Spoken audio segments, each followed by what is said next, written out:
This is Amy Chan from CakeDecoratingSchool.com, and if you like cake decorating, you're in the right place. Welcome to our flower series. In this video, we're piping buttercream daffodil repletes. It's a nice twist on daffodil flowers. The video itself is broken down into steps, so you can skip ahead, rewind, and rewatch as desired. Let's start making the colors for our flower. We're going to do a beautiful daffodil replete, and we're going to make two shades of a really nice pastel peachy orange. So one's going to be for the petals and one's going to be for the ruffly trumpet. We're using both American style buttercream for both, and we're using liquid gel colors. We're going to use some sunset orange and some neon bright pink. And I'm going to make my lighter shade first, and I've got just some little dots out here of both my pink and my orange. And I just want to start with some nice little specks of my orange and less of that pink. I just want everything to have a nice kind of peach vibe to it. We'll just keep it nice and pastel. So we want to make a nice light shade for our petals, and then a deeper, darker one for the centers, and one that has just a little bit more of that pink in it. So it has a bit of a stronger peachy vibe to it. And I think that's lovely. We've got a nice light shade that's a great kind of orange sherbet color. For our second color, we're just going to make a darker version of what we already did. And I've got less in here because we're not piping those big flat petals. We're just piping the trumpet in the middle, so you don't need quite as much color for this one. So we're just going to get a nice healthy dose of that orange in there and a couple of nice specks of our pink. Just get this mixed around, check it out. We just want to make sure that it's going to be a deeper or darker hue that's really going to kind of stand out against the one we made before and be really different. It's looking nice. I think I want to get just a little bit more of that pink in there. Let's take it a little bit more towards the peach.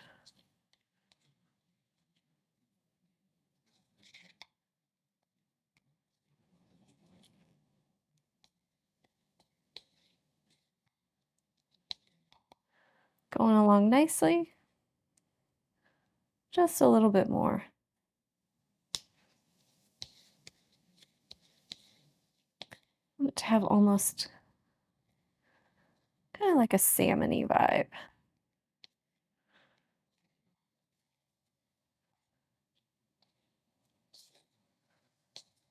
And I think that's going to be lovely next to our first color. It's enough of a difference between the two shades that you're going to have some great contrast, but they're going to work well together. For this flower, we're going to use two bags. They're both 12-inch disposable, and we have fitted them directly with the tips, so no couplers needed. For our lighter orange, we're using a 125, so this is a large regular petal tip. For our darker orange, we're using a 125K. So this is one of those skinnier Korean tips. You'll see it has that nice narrow opening on it. Let's review the techniques we're going to use to create our daffodil replete. We're going to start off with some diamond-shaped petals. We're using our 125 for this, and we want to think about the petals as having a midline. And for each one, we're going to start with the fat end anchored right there in the center, the opening kind of lined up on that diagonal line to create that first side of the diamond. And we're going to pull out, draw back with the outside edge of the tip, rotate our nail, which will help us turn our bag, draw back down that line and here. So we're drawing this diagonal shape with the opening of the tip, right? So we're drawing a diamond basically, and you want to think about hitting all those points and pulling back to the center.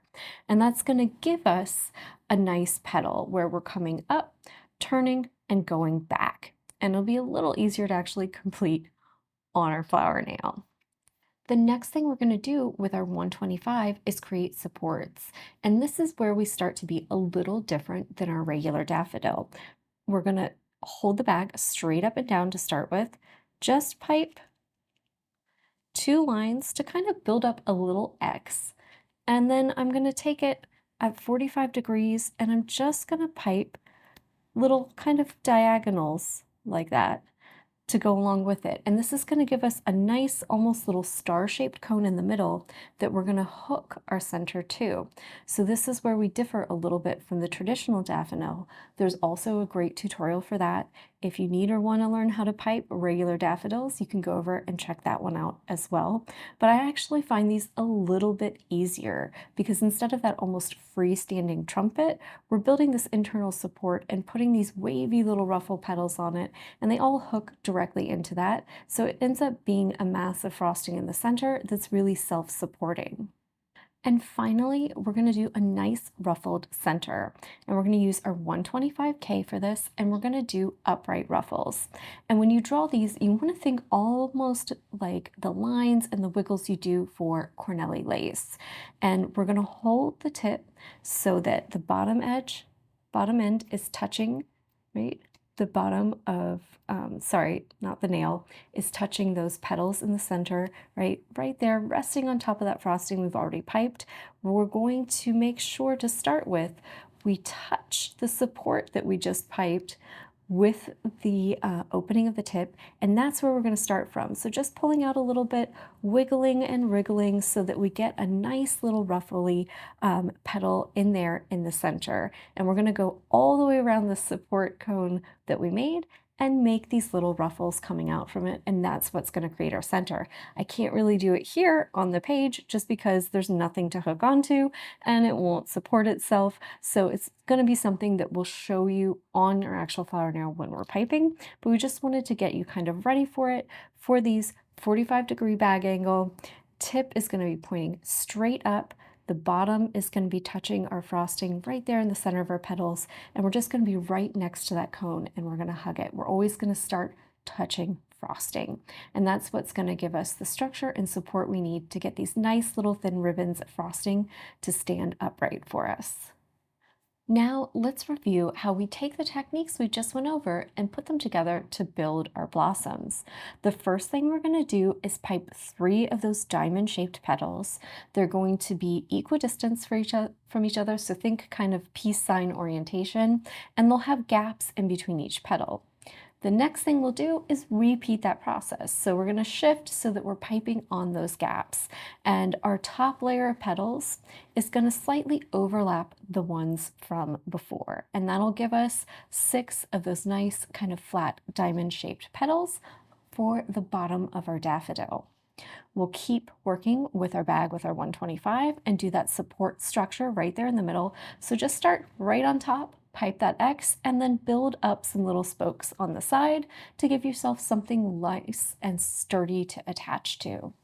We'll change bags and pick up the one with our darker orange and our 125K, and we'll start there, right in the middle, right where the support is attached to it, and just wriggle out. And we're just going to kind of do this in sections until we get a nice rounded shape in the middle, and then we can kind of go around the outside edge if needed. You don't always need to kind of round things up. So we want to create a nice mass of those ruffled petals in there. They're all going to be kind of tight and close together, and we'll see that lovely frilly kind of curly top on those edges, and it's going to be really beautiful, but it's also going to be nice and strong and kind of self-supporting. So these might actually be a little easier if you're a beginner than doing our traditional style daffodils that just has that one skinny petal going all the way around the outside for that trumpet. So just something to keep in mind. They're beautiful, they're frilly, but they're also really easy to make. So they kind of look more complicated and more challenging than they are. To get started, Piping for this flower, we're working on our 3-inch flower nail, and I've got my parchment affixed with a little bit of buttercream. And you can see the faint line. I drew a little peace sign on one side with my Sharpie, so I divided approximately in equal thirds, and then I flipped that over. So I have that nice little kind of ghosting through of that Sharpie to help give me a guide, since it's a little awkward on the spacing, especially if you're not familiar and comfortable with doing this yet. Doing a little quick doodle with either a dark pencil, marker, or Sharpie is a great way to give yourself a built-in guide to get started and keep your petals at equal distance. So let's get started. We have our bag with our light colored buttercream and our 125. I'm going to anchor the fat end of this tip right there in the center. The skinny end is pointing out at a diagonal. That's going to set me up for the first part of my petal. And I'm just going to rock the outside edge of that tip. So it's not going to lay flat on the nail. It's just going to be up a tiny bit. And we're going to start, squeeze, pull out, back to the point, rotate just a little bit, pull back, and back. There we go. Get a little hole in the middle, don't worry about it, just fill it in. We're going to repeat this 2 more times to create our bottom layer.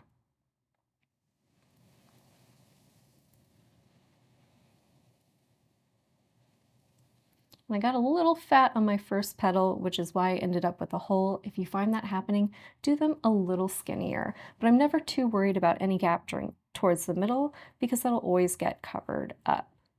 So just clean your tip if you need to. Keep going, slide out, turn, back, and back there. And you can see we've got those 3 diamond-shaped petals. They're roughly equal distance apart, so we're set up for success on that first layer. Once you're done with that, we're going to do our second layer.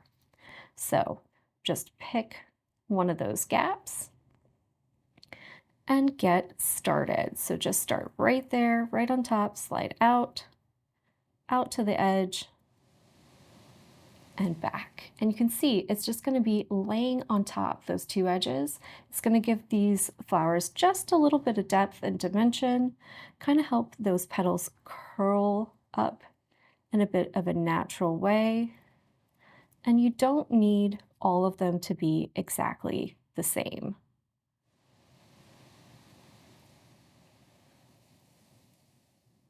There we go. Now let's put in our little support structure. I'm going to just start out, pipe a nice, oh, there we go, X in the middle. So just to build up a little bit of a mass. And then we're just going to go along the sides, try to give it 5 or 6 of these little spokes. And you can see that gives us a nice little cone there in the center to help attach those ruffled petals to. Now let's do a ruffled center. This one you can kind of do a little bit of whatever you want. I'm just going to start in here, 45 degrees. The tip is pointing straight up and down. The bottom end is touching those petals. The whole opening is just right up there against that little support cone. And I'm just going to wiggle and wave. So you can see it starts to build up this nice little ruffle there. Nothing has to be exact. You can just go in and make beautiful, delicate, lovely petals. Just make sure you have lots of ruffles. So really just kind of dig into that support cone and just make them nice and wrinkly and wriggly. And kind of take your time. Stop for a second, look at it, make sure you're getting lots of beautiful waves in there. And that's going to create a beautiful looking center. And if you look at it from the side and you think, it's not the best shape, it needs a little bit of this here, a little bit of this there, right? A little extra frosting.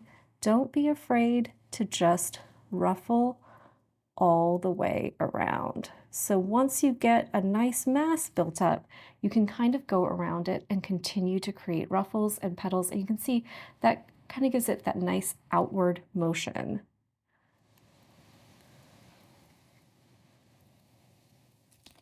And we've got this big beautiful area in the center to attach to. So that gives us a wonderful daffodil replete. You can see that trumpet in the middle. It has a beautiful shape to it. You've got all those beautiful wriggly little lines and those delicate petals, but because of the way we pipe that support and the way we put them on, they're all nice and supported, and it should give you a nice, sturdy, strong flower. These come in a wide range of colors, and they're really fun to make. If this is a little bit of a challenge and you think, maybe too much for me yet, try some of our simpler videos like our basic rose. If you love daffodils, you can either check out our original daffodil video for a classic style daffodil, or even our 3D daffodil cake design. If you enjoyed this video and you'd like more about the cake decorating materials and equipment we use, or just some inspirational videos about cake decorating itself, you can follow us on Insta or YouTube at Cake Decorating School. If you'd like to know more about yearly membership and what it entails, you can go to www.cakedecoratingschool.com for more information. And if you're interested in these products, you can check the links in the description.